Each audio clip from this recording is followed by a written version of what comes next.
Hey y'all, it's Gaines Pierce. So I started writing books because I wanted to have an outlet. It's therapeutic for me in a way. But I started writing self-help books because I wanted people to have a way to vent, even if they don't have another human beside them venting. What I see is the best way to vent is by journaling. And not everybody knows what to just sit down and just write, because when you're staring at that blank piece of paper, like, possibilities are endless. But also sometimes you need direction, you need a prompt, to guide your writing. So that's why I made the self-help books. I have four. Two are on finances, made simple, basically savings and different retirement savings you could have. But this one, Master Your Mind, I made this one. That's my, toddler, she's too. But I made this one because a lot of things that we go through in life, I'm not saying that we can change what happens in our life necessarily, but we can change how we look at things. We can change our outlook. Like, if something were to happen to you, let's say you went to the store, you lost $20 and couldn't get your groceries, so you had to come home. Yes, you could look at it like, I just made a big mistake. I just lost my $20. I just lost tonight's groceries. But at the same time, at the same sitting, you can look at it like, but I learned to watch my money better. I learned this opened my eyes that I need to do a better job of checking my pockets, being more responsible. So yes, you can look at it in the negative, or you can choose to look at it in the positive. And when you look at things in the positive more than you do in the negative, it's going to change your outlook on life. And like, that was like a broad example, but that's just a basic example that, an experience that could happen to anybody. So when you change your mind, you're going to feel better about yourself. You're going to change the way you move, the way you react, and just what you attract. I'm a stern believer on, when you look at things negatively, that's what you attract. If you look at situations and only see the bad things, everything is going to start to look bad to you, because that's all you can see. But when you see the positives, the life lessons, and also God protecting you from certain situations or certain people that you should not be around, that's looking at it in a positive way. That's changing your mental mindset. And you can change yours. Anyone can change theirs. And I'm not saying it's not hard, but one step at a time. When you really sit down and think and reflect, and that's why I also put these prompts in the books, because we need time to reflect on things that happen. You might say, for example, you left a bad relationship. Okay.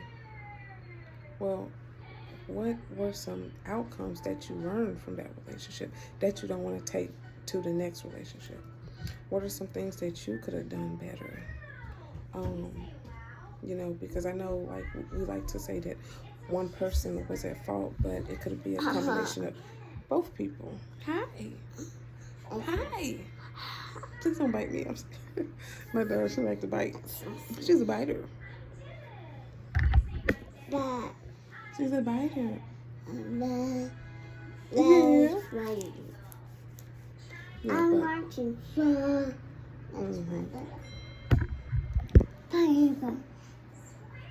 Sound like you need to smell like you need a diaper change. But yes, so changing your mental mindset is everything, because if you don't get the learning outcomes in life, you're going to keep making the same mistakes over and over, and that's a waste of time, and you're not really learning anything. And the definition of insanity is doing the same thing over and over but expecting a different outcome. How can you get that different outcome if you're not seeing the root of the problem? And sometimes you can't see the root of the problem just off rip. So, So sometimes, we need to stop and reflect. Okay, so that's where it comes in. But I also do email letters, and it's a free subscription, just off of different topics, life topics, things that I realize, things that you realize, motivational things, inspirational things. Come on. Come on. You happy? Okay, but yeah, so that's where the letters come in at. And I want to read one. Okay, so this is one that I wrote based on me and my daughter's relationship. So it's called As the Tears Hit My Daughter's Face. I'm reading it off of my laptop, so give me some grace, people. So, as my tears hit my daughter's face, I realized something I will never forget. She's only 2. She doesn't understand bills. She doesn't understand business. She doesn't understand pressure, instability, fear, or the weight of trying to build something while holding everything together. But she understands me. She looks up at me with eyes that trust me completely. Eyes that believe I can do anything. Eyes that think I am strength, safety, and certainty. And some days I am tired. I battle with my career. I battle with stability. I battle with providing. I battle with growing. I battle with healing parts of myself that I struggle with my entire life. There are days when I don't feel strong. There are days when I question everything. There are days when the tears fall before I can stop them. And sometimes, as I'm holding her, those tears land softly on her face. But in that moment, when she looks back at me, still smiling, still reaching, still believing, I see something greater than my struggle. I see continuation. I see courage. I see a future watching how I handle today. She is not just my daughter. She is my reason to rise. So yes, I cry today. I can feel overwhelmed today. I can admit that this journey is not easy, but tomorrow I get back up. Because I am a mother, and I will show her what it looks like to face battles and still overcome them. I will show her what resilience looks like. I will show her what growth looks like. I will show her that tears are not weakness. I will show her that tears are not weakness. They are proof that we care deeply enough to fight for something better. This is why I created this space. Not because life is perfect, but because it isn't.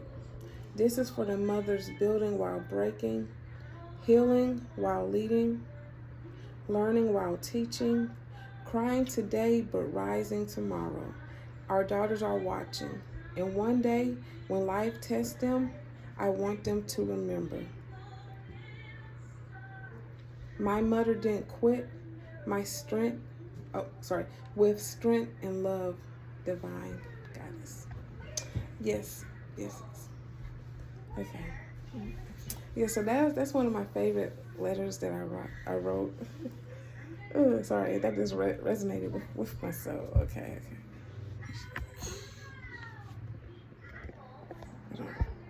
I want y'all to see too much. I need to click up there, but I don't want y'all to see too much. There she go, the one who inspires me to do a lot. But yeah, what was I talking about? Oh, mindset. Mindset can change your whole outlook on life, because I never thought that I would be a mom. I'm 31 now. When I was 26, 27, I never thought that I was going to be a mom. I never thought that I was going to want to have a career. I never thought that I wanted to go back to school, but I was done with all that. I procrastinated heavy. I still do now, but changing my mindset, I'm working through it. Because simple tasks can become hard if you don't break them down into even smaller tasks.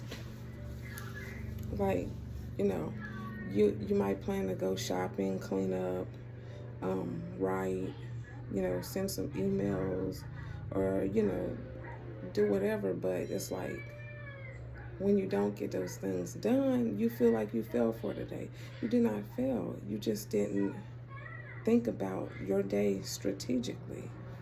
Okay, if you know that your child is up and running around 3 to 6 p.m., it wouldn't be wise to schedule certain things in that time. So, just changing your mindset, sitting down and reflecting, that's who this is for. That's who I'm doing this for.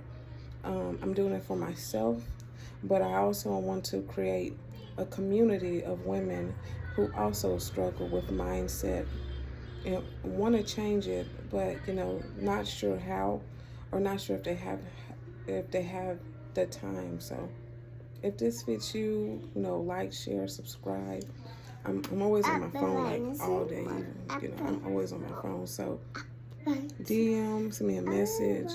Like, I really want to build something. It's not just me doing this in my spare time, because I really don't have any, of course, like many people. But I'm doing this for a bigger purpose. So yes, like, share, and subscribe. Thank you.